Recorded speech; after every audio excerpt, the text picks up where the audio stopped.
sempre digo é que o maior legado que meu pai vai me deixar não é o patrimônio, né? Primeiro, a reputação que ele construiu ao redor da história dele, do sobrenome dele, que é algo que pra mim é muito caro e que é muito importante quando você valoriza isso, porque você deixa de tomar as suas decisões por benefícios de curto prazo, mirando qual que é a perenidade das suas ações no curto prazo, né? Como que isso vai reverberar daqui em diante, né? Então, poxa, imagina só, eu que sou sucessora de um cara grande do mercado, né? Como que eu posso deixar a minha marca sem, obviamente, desvirtuar tudo que ele construiu, sem que as pessoas entendam que esse legado foi destruído ao invés de ser multiplicado, né? Então, é um peso bastante grande. Então, eu sempre levei isso como uma filosofia de vida do tipo...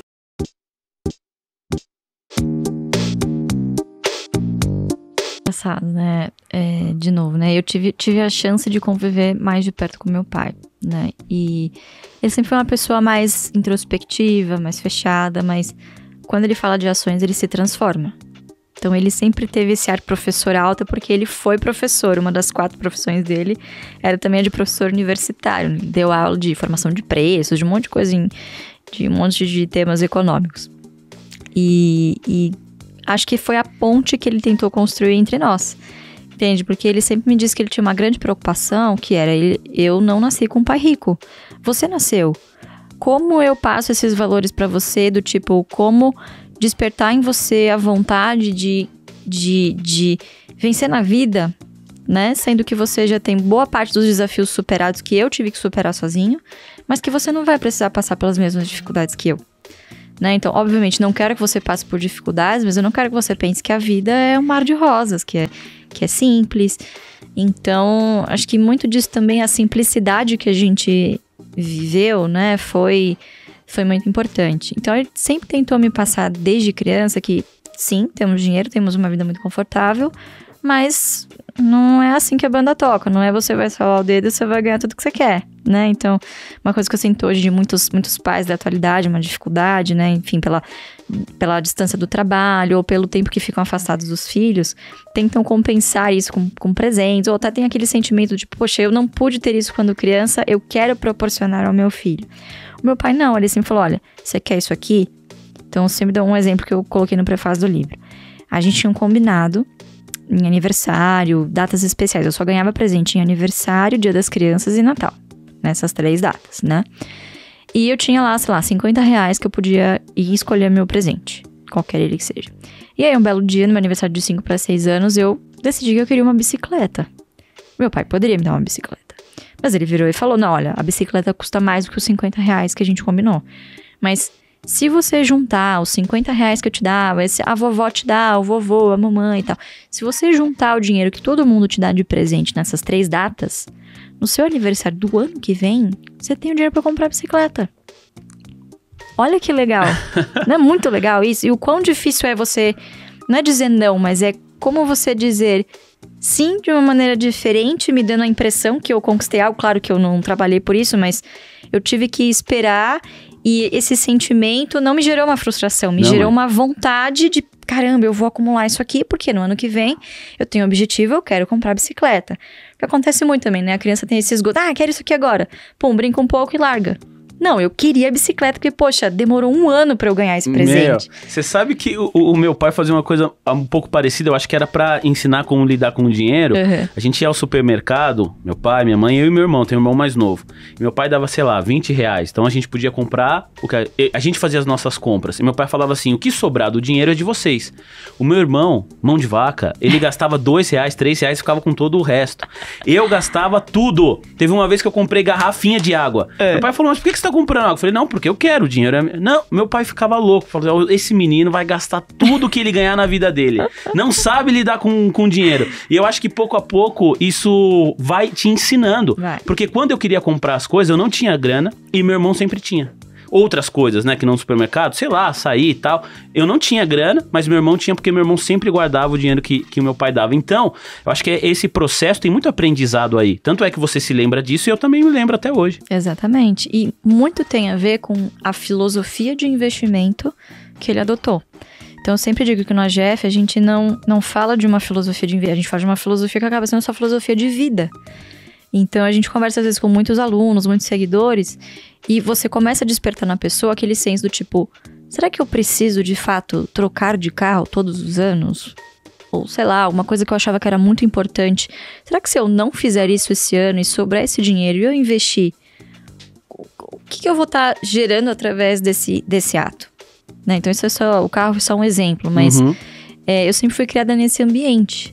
Pô, isso é muito legal. Então, tudo isso eu acho que vai moldando, né, a personalidade, vai moldando também os seus gostos, as suas preferências. Então, e meu pai também sempre me levou nos eventos, né? Então a PMEC, a Assembleia. Então eu achava o máximo, porque era um tempo que eu passava com meu pai. Então ele trabalhava, eu tava na escola, eu só ouvia à noite. Então era uma maneira da gente estar junto. Às vezes eu faltava na escola, que ele me levava, pai, eu quero ir nessa reunião dele. Não, quando tiver uma reunião importante, não é pra faltar na escola sempre, aí eu te levo. Aí quando tinha um dia assim que não era muito interessante, sei lá, o dia da educação física. Ele me levava, a gente ia pra São Paulo, a gente morava no interior, né? A gente vinha pra São Paulo e ele me levava em alguma PMEC, alguma reunião que ele achasse que ia me ensinar alguma coisa. Inclusive, eu conheci um dos meus sócios quando eu era criança, numa PMEC do Santander. Eu conheci o Fábio Baroni numa PMEC, eu era adolescentezinha. E eu conheci lá, assim, a primeira vez que a gente se viu na vida. É o que você falou, a importância do networking, né? Exato. Das conexões. Agora, me parece que desde muito cedo, então, o seu caminho foi, de fato, sendo trilhado e você encontrou sentido nisso, né? Exato. É o caminho que você percorre até hoje. Exato. Eu sempre digo que o maior legado que meu pai vai me deixar não é o patrimônio, né?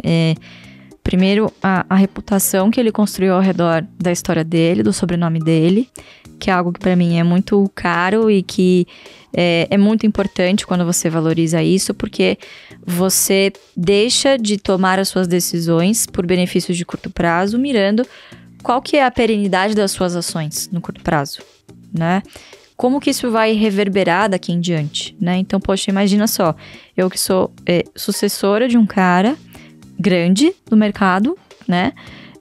Como que eu posso deixar a minha marca sem, obviamente, desvirtuar tudo que ele construiu, sem que as pessoas entendam que esse legado foi destruído ao invés de ser multiplicado, né? Então, é um peso bastante grande. Então, eu sempre levei isso como uma filosofia de vida, do tipo, recebi um privilégio muito grande, né? De missão e preciso multiplicar isso, né? Mas enfim, quando eu tinha adolescente eu não tinha essa visibilidade, eu tinha admiração pelo meu pai, eu sabia que ele despertou em mim essa curiosidade, essa vontade de trabalhar com investimentos, né? Uma coisa que meu pai falava muito era, papai tá indo trabalhar, papai tá indo trabalhar, não, papai tá indo ajudar as pessoas a investirem melhor. Tá Seu bom? pai falava isso?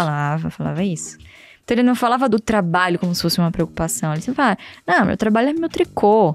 Então, assim, há muitos anos ele não precisa mais trabalhar, porque os dividendos dele já o sustentam há muito tempo. Se ele quisesse, ele poderia ter se aposentado há muito tempo, mas ele não quer, que é o que ele ama fazer. Então, eu sempre também admirei muito essa postura. E aí, falei, bom, pai, acho que é isso, né? Acho que eu vou trilhar o seu caminho, quero fazer economia, o que você acha? Não, pode ir direto pra contabilidade. A economia é legal, me ajudou muito, mas vai pra contabilidade. Você não sabe o que você tá falando. Fui pra economia. Falei, caramba, não é que tava certo mesmo, né? Falei, quer saber, agora eu vou fazer a contabilidade. Foi bom, né? Quem faz 4 faz mais 2. Então foram 6 anos de graduação, me formei nas 2. Que legal. E no final ele tinha razão mesmo, a contabilidade foi o que me ajudou muito, que é a linguagem dos negócios, né? O Warren Buffett fala isso. E de fato, você consegue traduzir ali no mundo dos números como você interpreta a foto do que tá acontecendo com a empresa naquele momento. Né? Então, quando você olha o histórico, você vê todo o filme. Então, é uma linguagem muito legal quando você se dedica a ela, né? Então, a contabilidade foi muito boa pra mim. Então, eu sempre tive muito nítido que eu queria seguir esse caminho. Agora, mudou muito desde que eu comecei. Eu comecei como estagiária na mesma corretora que ele ficava. Então, de 2007 em diante, deixou de ser operador de bolsa, né? Essa figura do operador de bolsa deixou de existir com o fim do pregão Viva Voz, né? Hoje é tudo eletrônico.